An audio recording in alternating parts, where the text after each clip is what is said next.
Hey, welcome. This is the Jesus Method Studios podcast, and I'm Fabrizio Jones with my two co hosts, Kyle and Micah. And today we're going to be discussing Charlie Kirk and the controversy surrounding Israel. So, with Charlie Kirk, he was this great American Christian and political influencer. And we're going to be discussing what his life and death means to believers and to America. We're going to be discussing also with that the challenges that surrounding his death and the things he talked about and how people reacted and the whole Christian takeaway that we should have with this whole situation. All right, let's talk about it. Let's talk about the influence that Charlie Kirk had on, well, his life and death mostly had on all of us. When I found out about his death, it was I was just working and everybody was saying, "Hey, Charlie Kirk just got shot." And at first I'm like, "Wait, who is that?" Because I couldn't remember because I wasn't like an avid listener of his. I didn't. I mean, I listened to some of his stuff here and there, but I never truly engaged with his stuff until really after his death. But his death hit me hard when I because I unfortunately saw the video of his death, and it completely shocked me when I saw it. Did y'all see it? Yeah, Yeah, I yeah, did. yeah. I saw the video of it. It was crazy. It was wild, honestly.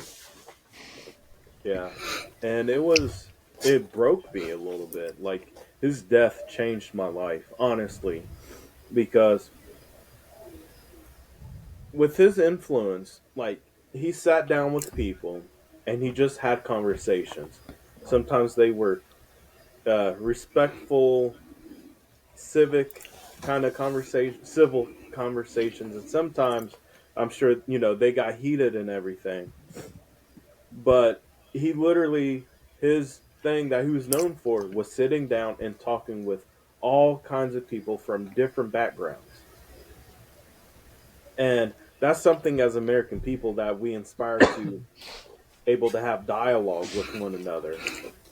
And Right. when his death happened, it really shook me.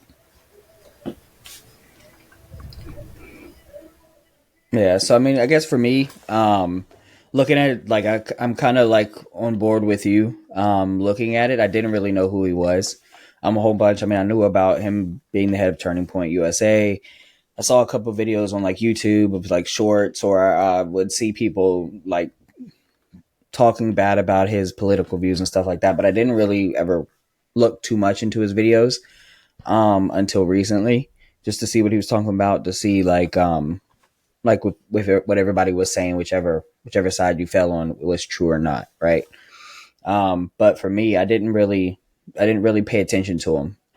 But when it came to his death, um, then I mean, it just kind of made me realize that you know the country's in a state right now where in a state of flux. We can either make it better now that this tragedy has happened, or we can just allow it to keep going how it's going, and it just continue to keep getting worse when people express their political views. So that's kind of like what the realization that was brought to me with his death was, that we need to figure out how to get back to the civil side of things when discussing politics. Yeah, because with his death, speaking on that, what was a whole turning point, no pun intended for me, was the online celebration of his death. I saw so many people celebrating his death, and I knew people who were, and I was like, "Are you seriously celebrating somebody who just got assassinated, for lack of better terms, assassinated in front of a bunch of students, and Right. you're happy he's dead because of things he's talked about?" I wouldn't want anybody to kill one another because of the things they believe in. Exactly. What about you, Micah? How did you feel about it? Um, that when he had passed or when he got killed, my we experienced a lot of losses of family in general. Like a month before that, my uncle had passed away, And so I was trying to process that, and then hadn't really fully processed it. And then I was at work when I found out. One of my coworkers didn't say his name, but said that someone had gotten shot at a Utah Valley University. Didn't say the name, and they said, well, I won't say what they said. Never mind. That's not appropriate for the podcast. But they went through whatever, and then it didn't click for me like who it was. And then we went into the break room, and the first video on TikTok when I opened it up was the video of him being shot, and I was like, oh my gosh, because of how gruesome it was. And I was like he's probably not gonna survive this. And I had just like started watching him probably 3 months before all this went down. That's So it was crazy. definitely a lot. What is it? I said no, that's crazy because when I saw him get shot, my first thing was, yeah, he's dead. There's no way he's surviving that. Yeah, that's kind of Yeah. how I felt about it too. And it was just a lot to process. And I mean, I'm better than I was, but it was like for a few days, like I was very. There was a lot of heaviness. It Well, I mean, felt like. I guess it's like a thing that you can say. It's kind of a good thing to have social media and a bad thing to have social media at the same time. And I know that's not kind of like what the video we're making, but um, it's crazy that something like that happens, and then it's like And then you immediately, can't even look at your phone without seeing it plastered on every Mm-hmm. single website. So like, yeah, there was no way possible to miss that because so many people were showing the video. it was definitely a pro and a con because like yes, the footage of him actually being shot was out there and how gruesome it was. But at the same time, social media is kind of the reason that the suspected person was caught because of how fast those images that were put out were, spread. So like it's almost like a balance beam, and it's like what's the good and the bad, the pros and cons. Is the good of it worth because I think the hardest part for me it was realizing that his kids now no longer have a dad. Like he's gone, and when his kids get older, they're gonna have social media, and that video is still gonna be out there. Like they're gonna be able to like possibly see their dad get shot. And Right, speaking right. about social media, that's where a lot of people knew about him was from social media.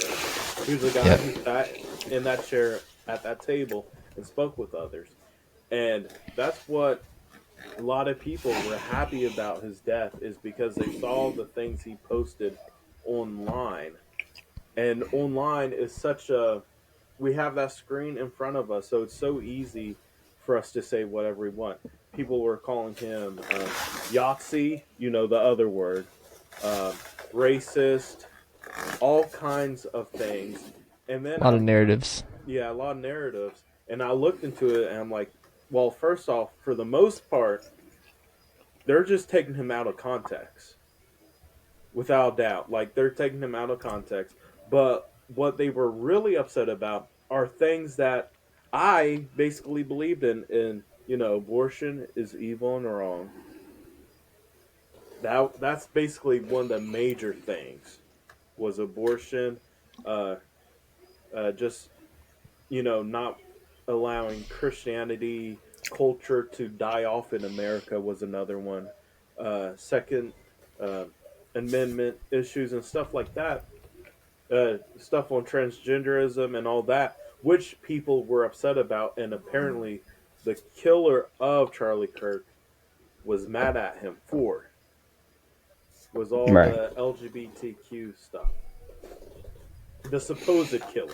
Because I have my own opinion about who really killed him, and if everybody's being honest with everything that truly happened. Because for me, the government is not doing a good job with telling the public the better details. I know we have the trial going up. Yeah. Well, I guess for me, it's just when I look at it, um, he was people who disagree with him were going to feel that way about him from the beginning, solely for the simple fact that they said he was such a huge part of Trump becoming president again, right? So Mm-hmm. like he pulled in a lot of young voters towards Trump. So I could guarantee you from that moment on that there was a lot of people who immediately felt a certain way about him. And so then, regardless, whatever your political beliefs are, it's just crazy to think like, okay, yes, I can get online and say what I feel. And then if I go into a public place and do it, then somebody might feel like my life is not good enough to stay alive just because of my political views. It doesn't matter anything else that I've done. It doesn't matter anything else that I've said. But because I so support a certain political party or I support a certain person, certain candidate, I have certain beliefs that now my life should be forfeit in a certain way because of my stances. So, Yeah, I I completely agree with that. And that actually made me think about the two questions that were sent to us for the Charlie Kirk segment. The first question was, how does this does how does the death of Charlie Kirk make you feel as a father or someone with family or conservative traditional values feel about speaking up with the fear or the thoughts behind you of death or someone killing you for that? well, I know for me as a dad, it really makes me worry personally, because it's like, well, so then it does it because to me it's like now at this point his children are so young that they're not old enough to have like they're not going to be old enough to really remember him necessarily. The only thing that they're going to really know about their dad is from what videos and what everybody else tells them. And so Yeah. that's what makes me sad is that now they're going to have to grow up to the point without a dad in the home being their day-to-day basis, without their dad being there for every single moment that they have in their life. But for me, what it thinks about the repercussions of me as a father, like, should I feel comfortable or, will I have fear in the back of my head about speaking out in public for sharing my beliefs or opinions without, the concerns like, hey, if I speak about this, I might get killed and then my children are going to be left alone.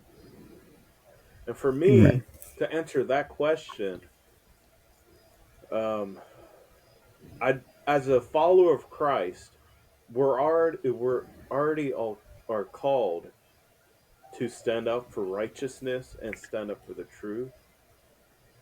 And the scripture says that we will face persecution, we will be hated, just like our Savior Jesus Christ was killed, was crucified. And that's something that is we have to ask ourselves is, are we truly prepared to die for our faith? And I don't know if that's something we're truly prepared for. You know what I mean? Right.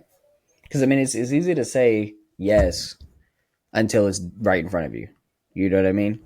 It's easy to say Mm-hmm. yes, I would do that without a shadow of a doubt when you're able to sit comfortably at home and not have to worry about it. Mm-hmm. Right.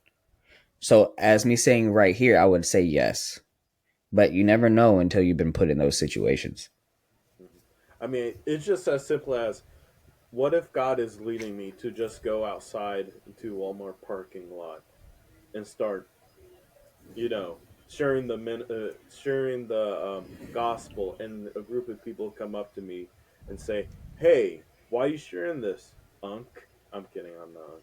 But why are you sharing this with me? Why are you sharing this with us? We don't like that. If you keep talking about this, talking about your faith or your opinions or anything like that, you're gonna be the next Charlie Kirk. I mean, there's stuff happening up in Portland right now that's going crazy with Antifa and all that. Right. Micah, you got anything to add about that question? I know you ain't a Well, father, obviously, but I can't speak to the father aspect, but I think in general for Americans, I mean, the right to free speech, that's for every single American, not just a father, not just whatever stance you might have, position you might have in your life. The fact that we as a country in America pride ourselves on being able to, speak your 2 cents, your opinion, your stance on something, and whether it's agreed upon or not. I think the art of learning to agree to disagree has been lost, and something Charlie Kirk actually said is the moment that the two sides that disagree stop communicating is when violence starts happening, because you disconnect the human connection there that's alive with it. And so I think for any human that's in America, there's going to be a little bit of fear because someone that chose to exercise their ability to have free speech and say what they wanted to say, and which most of the time was truth, and somebody just didn't like that and felt like it was okay to take that person's life. So I mean, of course there's going to be a little bit of fear, but I mean, it's just sad that our nation has come to that. Yeah, I completely get what you're saying and agree. But the other thing is, this goes along with the second question: is the American government, is the U.S. government being truly transparent with what happened to Charlie Kirk? I'm going to go ahead and say no. Usually, the government is never transparent with how things happen, and they're so not transparent this time with everything with the death of Charlie Kirk that so many controversies that I've even looked into are going crazy right now. Some of them I actually have a little um, belief a little bit in some of them, but yeah, what do y'all think? Do you think the government? Y'all think the government being pretty transparent with everything going on with his Go death? ahead, Mike. It's a tough one to answer because for me at least, because I've seen a lot of different conspiracies, and personally, it drives me nuts because it's very easy for lies to spread on social media and comment sections. Like one person can say something they want to just because they were like, "Oh, I'm going to just say this." Next thing you know, it gets 10,000 likes and people are believing that. So I think it's a very dangerous thing to like start a conspiracy or say something like, "Oh, this isn't true. This is what happened." As far as like if there's been total transparency, I mean, I think it's the investigation. There's a lot to it, and so I think they're telling what they want us to know, whether that's the full truth or not. I mean, I think there's a lot of things we don't know the full truth about, in total honesty. So you But saying that you believe the what the government's saying fully? not all of it. But I mean, I'm But also did not you going to see? worry myself about Did trying you? to figure I out. know. But did you see the text messages though that they Yes. released? That bro, those text messages sound like someone who was a Discord user most of the time, mixed with somebody middle aged in the CIA trying to write a novel uh, between the dialogue. Because some of that stuff that was said in the text messages, like, I'm doing exactly this at this time. I'm going here and here at this precise moment in this precise location. My love, my dear, my lover. And I'm like, those sound really weird. Yeah. Do I think there is like some suspiciousness? Sure, but I mean, I've just seen so much different things in the comment sections that I'm just like, I'm not bothered. What about you, Kyle? What do you think, brother? For me, it's a yes and a no. I mean, of course, I mean, anytime you're dealing with the government, man, anytime you're dealing with an agency Hmm. looking into an assassination or anything like that, of course, information that is going to come out, that they're not going to release to the public. It's just part of it. You're either not going to find it out until in court, or you might not ever find about it at all. It's just part of it um, whenever they're doing investigations, right? I don't believe I don't believe in the, I guess you could say, quote unquote conspiracy theories about who did it. Um, it was it really him? Was it somebody else? I feel like if they said it was him, they have substantial evidence that it was him. For me, I feel like I can trust the not the government, but our judicial system enough that when it comes time that they will look at the evidence essentially and then decide from that point on. Um, so I guess for me, I don't really believe in the conspiracy theories. I believe what they're telling us to be true. Are they withholding information? Probably 90% chance that they 100 like 90% chance that they are. But that's just how I feel about it. There's you're never going to get the full entire everything step by step of what information that any government agency has when it's doing an investigation. Yeah, I can agree with that. Yeah, I agree with that. I think this is my stance on it. I'll say this: Do I think he was the person to pull the trigger? Yes. Do I think he's the only person involved? No. Now I can get behind that. I think he was used, but he was willfully used. Like he knew what he was doing at all times and whatnot.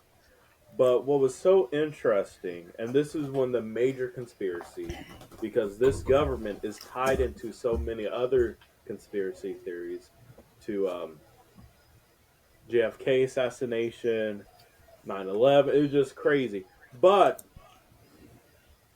one of the last things that Charlie Kirk ever talked about on his podcast, and this is going to segue to our next uh, discussion, and that conspiracy theory was, well, it all started with his last podcast, which he talked about how Israel was going way too hard with how they were handling Palestine and handling Hamas and basically causing mass deletion, for lack of better terms, because I don't know if YouTube would flag this or not, because there's just a lot of things going on with YouTube and Google right now. But that was one of the. I saw your dog in the background in your mirror. I was like, whoa, whoa, whoa. And so, right after that podcast, he died just, what, 2 days later, a day later, 2 days later. And the Yeah. first news outlet to make an article about his death was the Jerusalem Post. Only a few minutes after he was shot. Not a few minutes, maybe about 2 minutes after he was shot. And so that caused a wide range of conspiracies relating to Israel's involvement with Charlie Kirk. I don't know too much about if Israel was involved with that, but y'all have anything before we segue about everything that's still going on with Israel and Palestine / Gaza? For me, I don't think they really had anything to do with it. I mean, yeah, I mean, you could point to a whole bunch of different stuff like toward different directions that happened during it or what they were talking about and what segued into it. I don't personally believe Israel had anything to do with it. I mean, like I said, it's a government establishment. You never know, right? Um, but I mean, I don't because so for the reason I say that I don't think they had anything to do with it is because if you think about it, a majority of their support comes from the Republican Party, right? Mhm. If the And he's Republican talking Party, about cutting funding to Israel. right, but if you think about it, if the Republican Party found out that Israel was involved with this, you can guarantee all ties would be severed. So I mean, I'm not saying that Unless they had. no, no, go ahead. I'm not saying that they didn't have anything to do with it because you don't know, right? But as far as I would think about it, I don't personally think that they would have anything to do with it, but you never know. Yeah, there's no like concrete evidence, just mere speculation, of course. So, but yeah, Micah. I don't think they were involved. There were some reports about like apparently the prime minister offered Kirk like a sum of money or Yeah, something about something went down, and then he denied it. And people were saying that the prime minister sent out a hit for him because of that. I think that that's insane to think about. I mean, obviously we don't know who we don't know, Mhm. but I mean, I don't think they're involved. If I just modest guess. Yeah, I know, because that's a whole speculation. Because like, why would another government be so involved with the death of someone who wasn't even a political politician? So there's that. Right. That's like one of the things that defeats that speculation. But who knows? But what we do know is Hamas, Gaza is still at conflict with Israel. So today there's actually reports, and within the past 24 hours of this recording, that Hamas and Israel may have reached a uh, uh, peace treaty signed via Donald Trump, but everything since then has been going downhill. First off, Hamas said that they will release all of the hostages that they had, but then a few hours later, as of today, Israel drone bombed Gaza again while they were a semi ceasefire, you could say. So the whole peace treaty is kind of up in the air now.